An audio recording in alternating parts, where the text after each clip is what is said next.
പിതാവിൻ്റെയും പുത്രൻ്റെയും പരിശുദ്ധ റൂഹായുടെയും തിരുനാമത്തിൽ ആമേൻ. വിശുദ്ധ ലൂക്കോസ് എഴുതിയ സുവിശേഷം 4-ാം അധ്യായം 16 മുതൽ 21 വരെയുള്ള വാക്യങ്ങൾ. യേശു താൻ വളർന്ന സ്ഥലമായ നസറത്തിൽ വന്നു. പതിവ് പോലെ ഒരു സാബത്ത് ദിവസം അവൻ അവരുടെ സിനഗോഗിൽ പ്രവേശിച്ച് വായിക്കാൻ എഴുന്നേറ്റ് നിന്നു.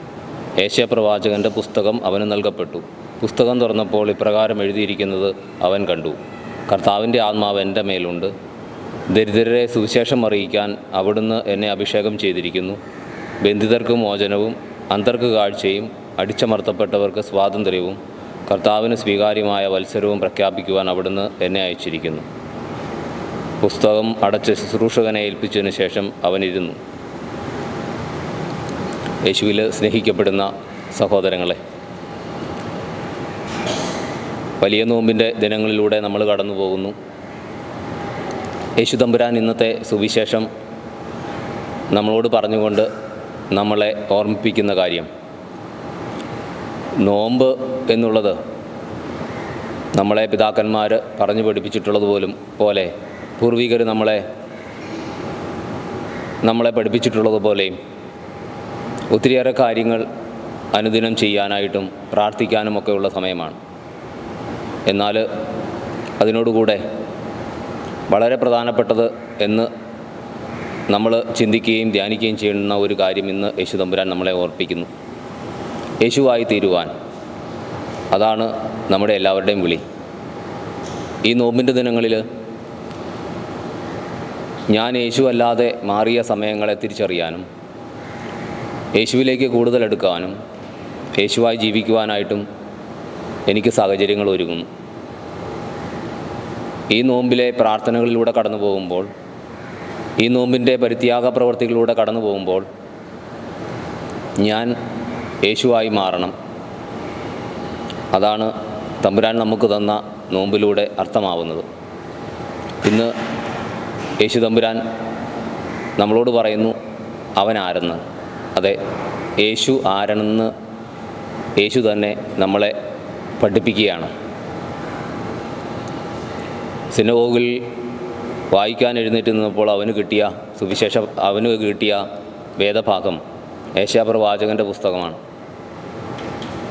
അവിടെ ശുദ്ധീകരിക്കുവാനും പഠിപ്പിക്കുവാനും രോഗശാന്തി നൽകുവാനും അടിമകളായുള്ളവർക്ക് മോചനം നൽകുവാനും ഞാൻ വന്നിരിക്കുന്നു എന്ന് യേശു പ്രവാചകൻ്റെ വാക്കുകളെ അനുസ്മരിച്ചുകൊണ്ട് പറയുകയാണ്.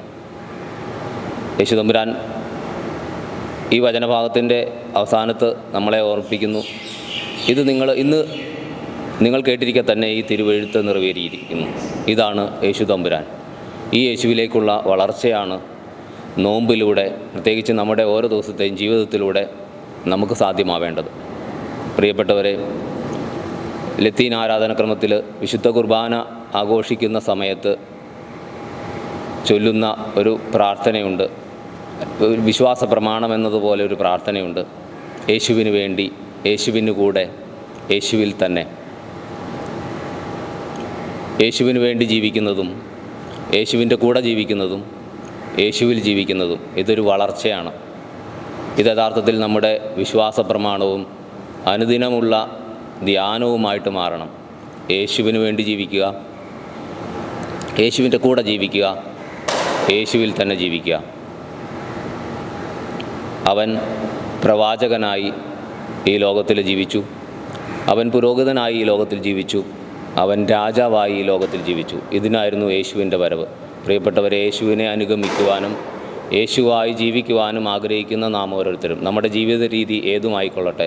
ഒരു പക്ഷേ നിങ്ങളൊരു അപ്പനായിരിക്കാം, അമ്മയായിരിക്കാം, ഒരു യുവാവോ യുവതിയോ, ഒരു പുരോഹിതനോ ഒരു കന്യാസ്ത്രീയോ ആയിരിക്കാം. യേശു ആകുക എന്നതിനപ്പുറം വേറൊരു ആത്മീയ ഔന്നത്യം നമുക്കില്ല. സ്ഥാനങ്ങളുണ്ടാവാം, മറ്റു രീതികളൊക്കെ ഉണ്ടാവാം, പക്ഷേ യേശുവായി തീരുന്നതിന് അപ്പുറത്ത് അതിനു മുകളിൽ ഒരു സ്ഥാനമോ ആർഭാടമോ ഒന്നും ഉണ്ടാവില്ല. യേശുവായി തീരുക. ഈ നോമ്പിലൂടെ യേശു തമ്പുരാൻ നമ്മളെ സഹായിക്കുന്നത് അതിനു വേണ്ടിയിട്ടാണ്. യേശുവായി തീരണം. വിശുദ്ധീകരിക്കുവാനായിട്ടുള്ള ദൗത്യം എല്ലാവർക്കുമുണ്ട്. കുടുംബങ്ങൾ വിശുദ്ധീകരിക്കുന്നത് അപ്പനമ്മമാരിലൂടെയാണ്. പൗരോഹിത്യം ഒരു പക്ഷേ പുരോഹിതരെന്ന് അവരറിയപ്പെടുന്നില്ലെങ്കിലും പൗരോഹിത്യത്തിൻ്റെ പ്രധാനപ്പെട്ട ധർമ്മമായ വിശുദ്ധീകരണം സാധ്യമാകുന്നത് അപ്പനമ്മമാരിലൂടെ സാധ്യമാകുന്നത് കുടുംബത്തിലാണ്. കുടുംബം വിശുദ്ധീകരിക്കപ്പെടുന്നത് അപ്പനമ്മമാരിലൂടെയാണ്. അതേപോലെ നമ്മുടെ നാടിന് നല്ല നേതാക്കന്മാരുണ്ടാവുന്നത്, നല്ല നായകന്മാർ, നല്ല രാജാക്കന്മാർ, നല്ല മന്ത്രിമാരൊക്കെ ഉണ്ടാവുന്നത് നമ്മുടെ കുഞ്ഞുങ്ങളിലൂടെയാണ്.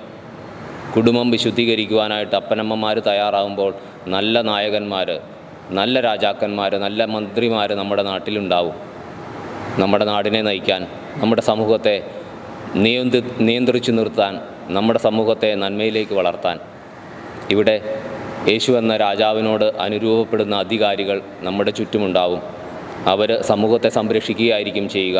അവരുടെ പ്രാർത്ഥനയിലൂടെ, അവരുടെ പരിത്യാഗങ്ങളിലൂടെ ഈ സമൂഹത്തെ സംരക്ഷിക്കുവാൻ കെൽപ്പുള്ള അനേകം നേതാക്കന്മാർ നമ്മുടെ നാട്ടിലുണ്ടാവും. അതേപോലെ പ്രവാചകന്മാരുടെ എണ്ണം കുറയുമ്പോൾ, വചനത്തിൽ ജീവിക്കാൻ, യേശുവിൽ ജീവിക്കാൻ തയ്യാറാവുന്നവരുടെ എണ്ണം കുറയുമ്പോൾ സമൂഹത്തിലും സഭയിലും ഒത്തിരിയേറെ മാറ്റങ്ങളുണ്ടാവും. ഏത് മതത്തിൽപ്പെടുന്നു എന്നുള്ളതല്ല, ഏത് ജീവിത രീതിയിൽ പെടുന്നു എന്നുള്ളതല്ല, ഏത് സമൂഹത്തിൽ, ഏത് രാജ്യത്ത് ജീവിക്കുന്നു എന്നുള്ളതല്ല, മനുഷ്യരായി ദൈവത്തിൻ്റെ ഹിതമനുസരിച്ച് ഈ ലോകത്തെ പരിരക്ഷിക്കുവാൻ, മറ്റുള്ളവരെ പരിരക്ഷിക്കുവാൻ കെൽപ്പുള്ളവരായി തീരുക. അതൊരു പ്രവാചകൻ്റെ ദൗത്യമാണ്. പഠിപ്പിക്കാൻ ഏൽപ്പിച്ച കാര്യങ്ങൾ, ദൈവം ഏൽപ്പിക്കുന്ന കാര്യങ്ങൾ വെള്ളം കലർത്താതെ കൃത്യമായി പഠിപ്പിക്കുക. അത് പ്രവാചകൻ്റെ ധർമ്മമാണ്. ഈ നോമ്പിൽ യേശു തമ്പുരാൻ അവൻ്റെ ജീവിത ലക്ഷ്യത്തെക്കുറിച്ച് കൃത്യമായിട്ട് പഠിപ്പിക്കുന്നു. നല്ല രാജാക്കന്മാരാവുക, നാടിനെ നയിക്കുക, സമൂഹത്തെ നയിക്കുക, സഭയെ നയിക്കുക, നല്ല പുരോഹിതരാവുക, വിശുദ്ധീകരിക്കുക, കുടുംബത്തെയും നാടിനെയും നമ്മളെ ഏൽപ്പിച്ചിരിക്കുന്ന ഓരോ മനുഷ്യരെയും വിശുദ്ധീകരിക്കുക.